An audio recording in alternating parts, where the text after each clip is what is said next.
नमस्कार। फिर से एक बार स्वागत है मेरे चैनल पर। मैं हूं राज, आप देख रहे हैं हाईवे 33। दोस्तों, आज की जो कहानी हमें शेयर किया है ये है तारिक जी। तारिक जी दिल्ली में रहते हैं और अपनी मेरी बहन की शादी में बिहार के भागलपुर अपने मम्मी के साथ गए थे। ये बात अप्रैल 2021 की है। तो चलते हैं इनकी कहानी में। लेकिन दोस्तों, आपने मेरे चैनल को सब्सक्राइब नहीं किया है तो जल्दी से कर लीजिए और साथ में बेल आइकन को दबाना ना भूलिएगा। तो शुरू करते हैं आज की कहानी। दोस्तों, मेरा नाम तारिक है। मैं 24 साल का हो चुका था। मैं अपने ननिहाल में बचपन में गया था, लेकिन मैं जब होश संभाला था तब से मैं जा नहीं पाया था। और आज मेरे पास में मौका था। मेरी बहन की शादी तय हो चुकी थी और मम्मी और मैं हम बिहार के लिए निकल पड़े थे ट्रेन में। जब हम अपने स्टेशन पर पहुंचे तो शाम हो चुकी थी। शाम के करीब 6:30 के आसपास हो चुका था और वहाँ से हमारा जो मामा का घर था आधे घंटे की दूरी पर था। फिर हम उस जगह भी पहुँच गए। जब पहुँचे तो 7:15 के आसपास का टाइम हो चुका था। उस घर में तो बस भीड़ लगी हुई थी। जितने रिश्तेदार थे सब आए हुए थे। संगीत वगैरह चल रहा था, शोरगुल काफ़ी था। हम जाके मामी से मिले। मम्मी और हम जाकर के अब थोड़ा आराम करना चाहते थे कि हम लोग इतनी लंबी यात्रा करके आए थे और थके हुए भी थे। मामी ने चाय नाश्ता का प्रबंध कराया और मेरे से बोले कि बेटा तुम ऊपर वाले कमरे में चले जाओ और वहाँ पर आराम कर लो, मम्मी को नीचे ही रहने दो। अब मैं ऊपर वाले कमरे में चला गया था और जाकर के पलंग पर लेट गया था। आराम करने की सोच रहा था। मैं गांव में घूमना चाहता था, गांव का कल्चर देखना चाहता था। गांव में क्या क्या होता है, कैसे कैसे लोग, उनका रहन सहन है, मैं हर चीज़ से वाकिफ़ होना चाहता था। और थोड़ी देर में मेरा जो ममेरा भाई था, जो मेरी ही हम उम्र था, हम एक दूसरे को अच्छी तरह से जानते थे। फ़ोन पर हमारी बातचीत होती रहती थी, वीडियो कॉलिंग भी चलती रहती थी। मुझे देखते ही वो खुश होकर के मेरे गले से लग गया था। बोला, पहुंच गया ना, अब मैं तेरे को जल्दी से जानने नहीं दूंगा। पहले अपना गांव का एक एक चीज़ तेरे को दिखाऊंगा। तो कहता रहता ना कि गांव का रहन सहन कैसा है, खेत कैसे हैं, सब्जी कैसे उगती है, क्या क्या चीज़ होता है, सब तेरे को एक एक चीज़ में घुमा के दिखाऊंगा। ऐसा कर, तू आधा घंटा और आराम कर ले, हमें एक जगह पर जाना है, कुछ ज़रूरी काम भी है, सब्जी वाले को ऑर्डर भी करना है कल के लिए। मैं बोला ठीक है। और फिर वो चला गया था और पौन घंटे के आसपास में वो फिर आया। बोला चल निकलना, मैं तेरा इंतज़ार कर रहा था कि नीचे आएगा। और फिर हम दोनों चल पड़े थे। वो अपनी बाइक लेकर के और मैं उसके पीछे बैठ गया और चलाता हुआ बाज़ार में पहुंच गया था। कुछ सामान उसको कल के लिए ऑर्डर करना था दुकानों से। वो सामान को ऑर्डर किया। फिर मेरे से बोला कुछ खाएगा पिएगा, यानी कि नाश्ता पानी तो मैं कर लिया हूँ, पेट तो भरा हुआ है, अब क्या करूँगा, अब तो रात में देखी जाएगी। बोलेगा, वो बोलने लगा स्मोक करता है? यानी कि नहीं, स्मोक मैं नहीं करता हूँ, मैं इस आदत से दूर हूँ। तो हंसने लगा। बोला शहर में रह करके स्मोक से दूरी कुछ समझ में नहीं आ रही है। मैं भी हंसते हुए बोलने लगा कि बुरी आदत से जितनी दूर रहो उतना ही बेहतर होता है। अब फिर वो अपनी बाइक स्टार्ट कर दिया, मैं पीछे बैठा हुआ था। बोला अब हम चल रहे हैं, तेरे को गांव का खेत भी दिखाऊंगा, मुझे सब्जी वाले के पास में जाना है सब्जी का ऑर्डर करने के लिए कल के लिए। मैं गांव, घर, खेत वगैरह देखता हुआ चला जा रहा था। हर जगह पर अब अंधेरा हो चुका था, लेकिन लाइट जल रही थी रोडों पर, और जो खेत थे वहाँ पर जो घर बने हुए थे वहाँ भी बाहर लाइट की रोशनी नज़र आ रही थी। मैं आश्चर्य से देख रहा था आसमान को। आसमान में सारे तारे मुझे साफ साफ दिखाई दे रहे थे। इतने सारे तारे देख करके मैं हैरान था। मुझे बहुत आनंद मिल रहा था आसमान देख करके। मैं बहुत खुश था। मैं हैरानगी से अपने भाई की बोलने लगा था, अरे भाई, ये तो बिल्कुल लग रहा कि आसमान में तारे ही तारे दिखाई पड़ रहे हैं। भाई कहने लगा कि देखा ना कितना साफ़ सुथरा यहाँ का आसमान है, हर चीज़ साफ साफ दिखाई पड़ता है। मैंने बोलने लगा, हाँ भाई, मुझे तो बहुत मज़ा आ रहा है। और तब तक हम एक छोटे से स्टेशन पर, जो हॉल्ट के नाम से था, वहाँ पहुँच गए थे। वहाँ तो स्टेशन जैसी कोई चीज़ नहीं थी, बस एक बोर्ड लगा हुआ था, हॉल्ट। और उसने अपनी बाइक को रोक दिया। मैंने बोला, यहाँ तो कोई सब्जी वाला है नहीं, यहाँ कहाँ रोक दिया? बोला, रेलवे लाइन के उस तरफ में चलते हैं ना, खेतों के साइड में, वहाँ पर उन्होंने झोपड़ी सी बना रखी है और वहीं से काम करते हैं सब। यानी कि इस रात में क्या सब्जी वाला मिल जाएगा? बोले, उस झोपड़ी में तो रहते हैं वो लोग, चलो मेरे साथ में। मैं रेलवे लाइन पार करते हुए और दूसरी साइड हम पहुँच गए थे। जब उधर पहुँचे तो मैंने देखा खेती खेत दिखाई पड़ रहे थे और वहाँ पर लंबे लंबे पेड़ भी नज़र आ रहे थे। मैं पूछने लगा अपने भाई से, ये किस चीज़ का पेड़ है इतने लंबे लंबे? बोला, ये ताड़ का पेड़ है जो सबसे लंबा तुम्हें दिखाई पड़ रहा है, और ये देखो ये खजूर का पेड़ है, ये थोड़ा छोटा होता है उससे। और एक एक पौधे को, पेड़ को मुझे बताता जा रहा था। हम उस झोपड़ी के पास पहुंच गए थे और भाई ने उस सब्जी वाले को नाम लेकर के बुलाया। बोला, सब्जी वाला अंदर से बोला, हाँ हाँ मैं अभी आ रहा हूँ, 2 मिनट रुको आप। फिर वो निकला, उसके साथ में 2-3 लोग और भी थे। वो बाहर निकल कर के हम खुले मैदान में एक जगह पर खड़े हो गए थे। मेरा भाई उनसे सब्जी के बारे में बात कर रहा था, क्या लेना है, क्या करना है, लेकिन मेरी रुचि उस चीज़ में नहीं थी। मेरा ध्यान तो बाहर नज़ारों को देखने में था। मैं हर तरफ अपनी निगाहें घुमा रहा था। जहाँ तक मुझे नज़र आ रहा था, मैं भरपूर उस चीज़ का मज़ा लेने की कोशिश कर रहा था। मेरी निगाह उस लंबे वाले पेड़ पर, जो ताड़ का पेड़ था, उस पर अचानक गई। मैं देखा कि उसके ऊपर से कोई तेज़ी से उतरता हुआ आ रहा था, जो कि सफ़ेद कपड़ों में मुझे दिखाई पड़ रहा था। और देखते ही देखते वो इतनी ऊंचे पेड़ से नीचे उतर चुका था। मैं चिल्लाने लगा अपने भाई की तरफ देखकर, अरे अरे भाई, देखना, इतने ऊंचे पेड़ से आदमी कैसे नीचे उतर के जल्दी से आ गया नीचे। मेरे भाई उस तरफ देखने लगा, बोला, कहाँ है, कौन है, यहाँ तो कोई नहीं है। मैं उन लोगों की तरफ देखने लगा, आपको दिखाई पड़ा वो तेजी से जो नीचे उतरा है आदमी सफ़ेद कपड़ों में? वो सभी ने मना कर दिया, नहीं भाई, हमें तो कोई नज़र नहीं आया। मैं आश्चर्य में था कि वो चीज़ मुझे दिखाई पड़ी, वो आदमी इतना। मैं आश्चर्य से उस आदमी को देखने की कोशिश करने लगा, जो वो ताड़ के पेड़ से उतर करके नीचे आया था तेज़ी से। लेकिन वो आदमी मुझे अब कहीं पर नज़र नहीं आ रहा था। मैं अपने भाई को बोलने लगा, अरे मैंने सच देखा है भाई, तू क्यों नहीं मेरी बात पर विश्वास कर रहा है? मेरा भाई बोलने लगा, देख भाई, तू ट्रेन की सफ़र करके इतनी दूर से आया है, तेरी आंखें थक गई होगी, तुझे कोई मन का भ्रम हुआ होगा, और कोई बात नहीं है। तू आराम करेगा आज रात को, थकावट तेरी दूर हो जाएगी, तो सब कुछ सही हो जाएगा। मुझे तो यही लग रहा है मेरे भाई, है कि अगर कोई आदमी, इंसान मुझे उतरता हुआ दिखाई पड़ता तो मैं भी तो देखता, लेकिन मुझे तो कोई दिखाई नहीं पड़ा। मेरा भाई मुझे बोलने लगा था।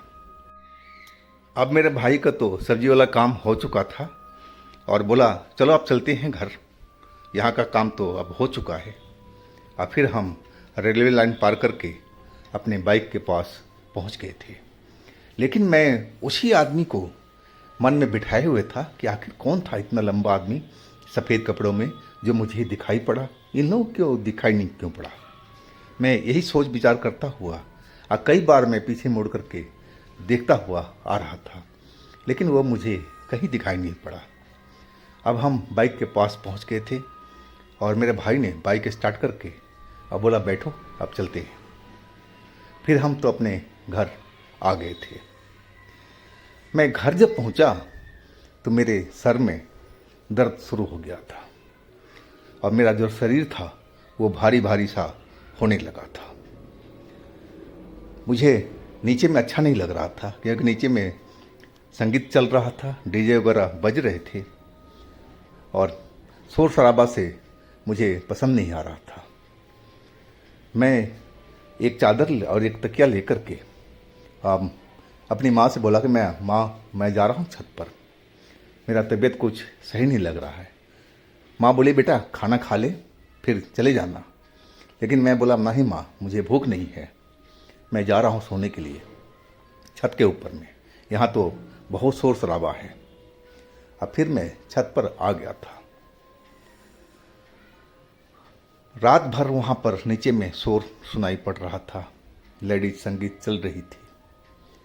मैं सोने की बहुत कोशिश कर रहा था, आसमान में तारे देख रहा था। शरीर तो वैसे मेरा भारी भारी सा हुआ पड़ा था, सर में जो दर्द था थोड़ा सा कम हो गया था। अब मैं नींद लेने की कोशिश कर रहा था कि कैसे भी मुझे नींद आ जाए, ताकि नींद आ जाए तो मेरा तबीयत फ्रेश हो जाएगा। आसमान में तारे को देखते देखते अब मुझे अब नींद आ गई थी। मेरी जब नींद खुली तो मेरे ख्याल से रात के करीब 1 बज रहा था और नीचे अभी भी शोर सुनाई पड़ रहा था। मुझे बाथरूम लगा हुआ था। मैं सोचने लगा कि मैं नीचे जाऊं, तभी मैं देखा ये छत तो बहुत लंबा है। अब मैं एक कोने के साइड में चल दिया था।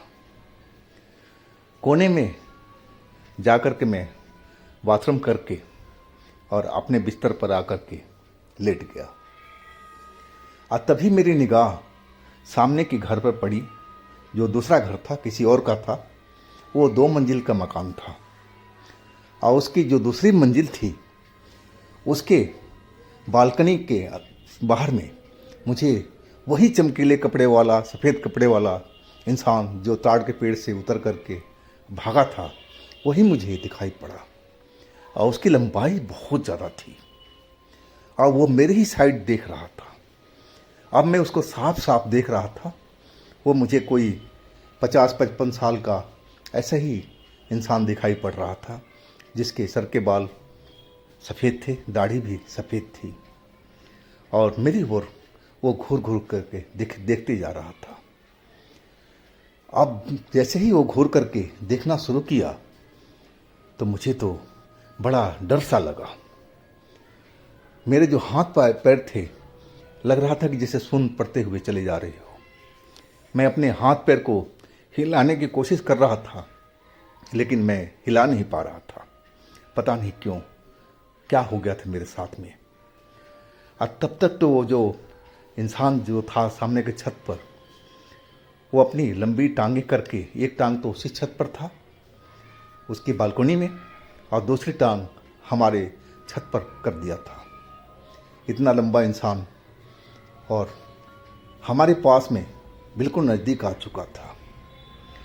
उसने अपनी भारी आवाज़ में बोला कि जब तुमने मुझे देख ही लिया था तो तुझे टोकना जरूरी था?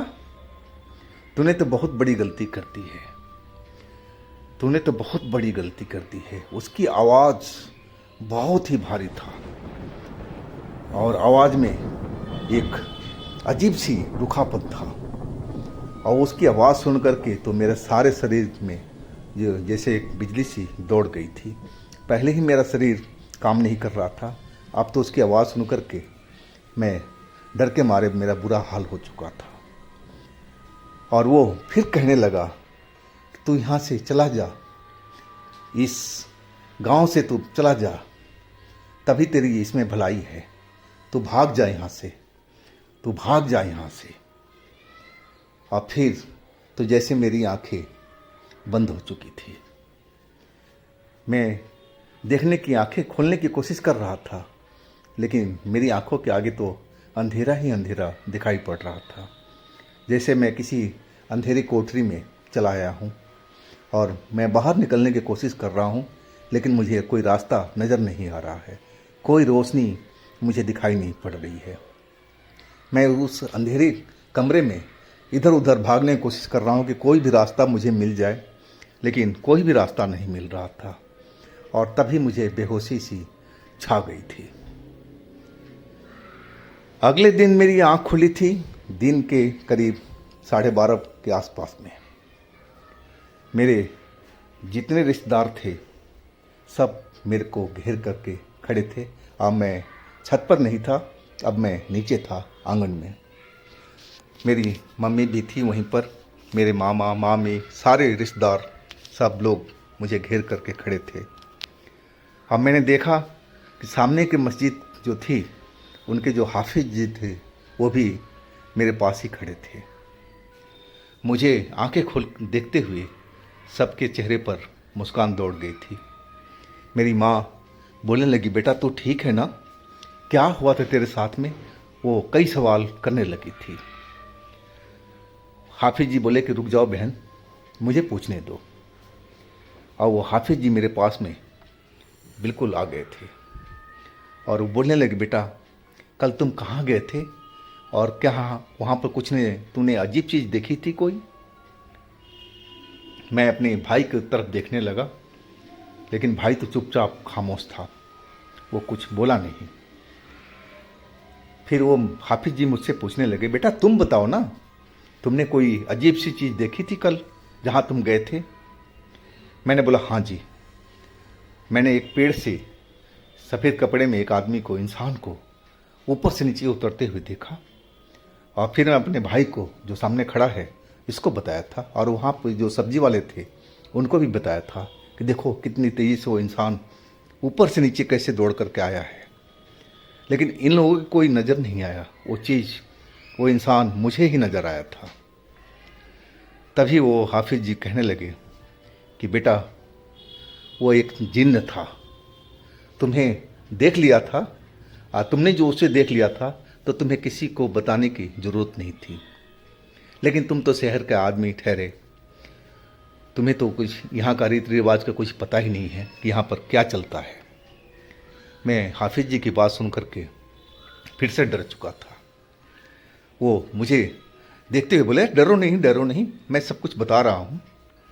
वो कहने लगे कि देखो बेटा, जिस आदमी ने तुम्हें देखा था तुम्हारे वो पेड़ के पास में, वो कोई इंसान नहीं था, वो एक जिन्न था, और इस गांव के हर एक आदमी को वो पहचानता है। हर कोई कभी न कभी उसको देख लेता है, लेकिन अपनी नज़रें घुमा देता है, उसकी तरफ कोई देखने का साहस नहीं करता। अगर देख भी लिया तो वो किसी से बोलता नहीं है, ना उस इंसान को, उस जिन को कोई टोकता है। जिस इंसान ने उसको टोक दिया समझ लो उसको मरना तय है। लेकिन बेटा तुम तो शहर के हो और यहाँ का रिश्तेदार हो, वो जिन तुम्हारे नाना को भी जानता है और इसी वजह से तुम्हारी जान बची है, नहीं तो वो जिन तुम्हें छोड़ने वाला नहीं था। अब हाफिज जी की बात सुन करके मैं तो दहली गया था। क्या गांव में ऐसा होता है? क्या जिन सही में होता है? भूत सही में होते हैं? मुझे बिल्कुल भी विश्वास नहीं था। लेकिन मेरे तो सामने सब घटा हुआ था, चीज़ था, सब कुछ मैंने अपनी आंखों से देखा, अपने कानों सुना हुआ था, तो भला मैं कैसे विश्वास नहीं करता। मेरी मम्मी तो बहुत डरी हुई थी।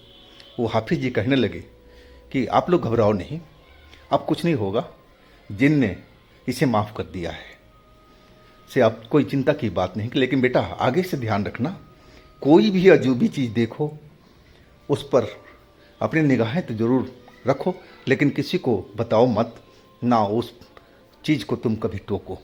ये मेरी बात को गांठ बांध के रख लेना। फिर तो हमने वही किया था। शादी होने के बाद हम लोग वापस दिल्ली लौट आए थे, लेकिन मैं वो घटना को भूल नहीं पाता हूँ। तो दोस्तों ये थी कहानी आज की। अगर आपके पास भी इस तरह की कोई अपनी आप बीती है, कोई घटना है, तो आप मुझे इंस्टाग्राम पर या मेरे व्हाट्सएप नंबर पर ज़रूर शेयर कीजिएगा। और मेरे दूसरे चैनल पे भी जाइएगा, उनमें भी अच्छी अच्छी कहानी हमने डाली हुई है जो बेहद आपको पसंद आएगी।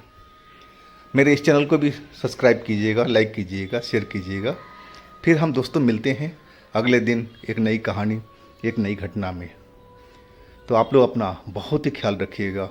नमस्कार।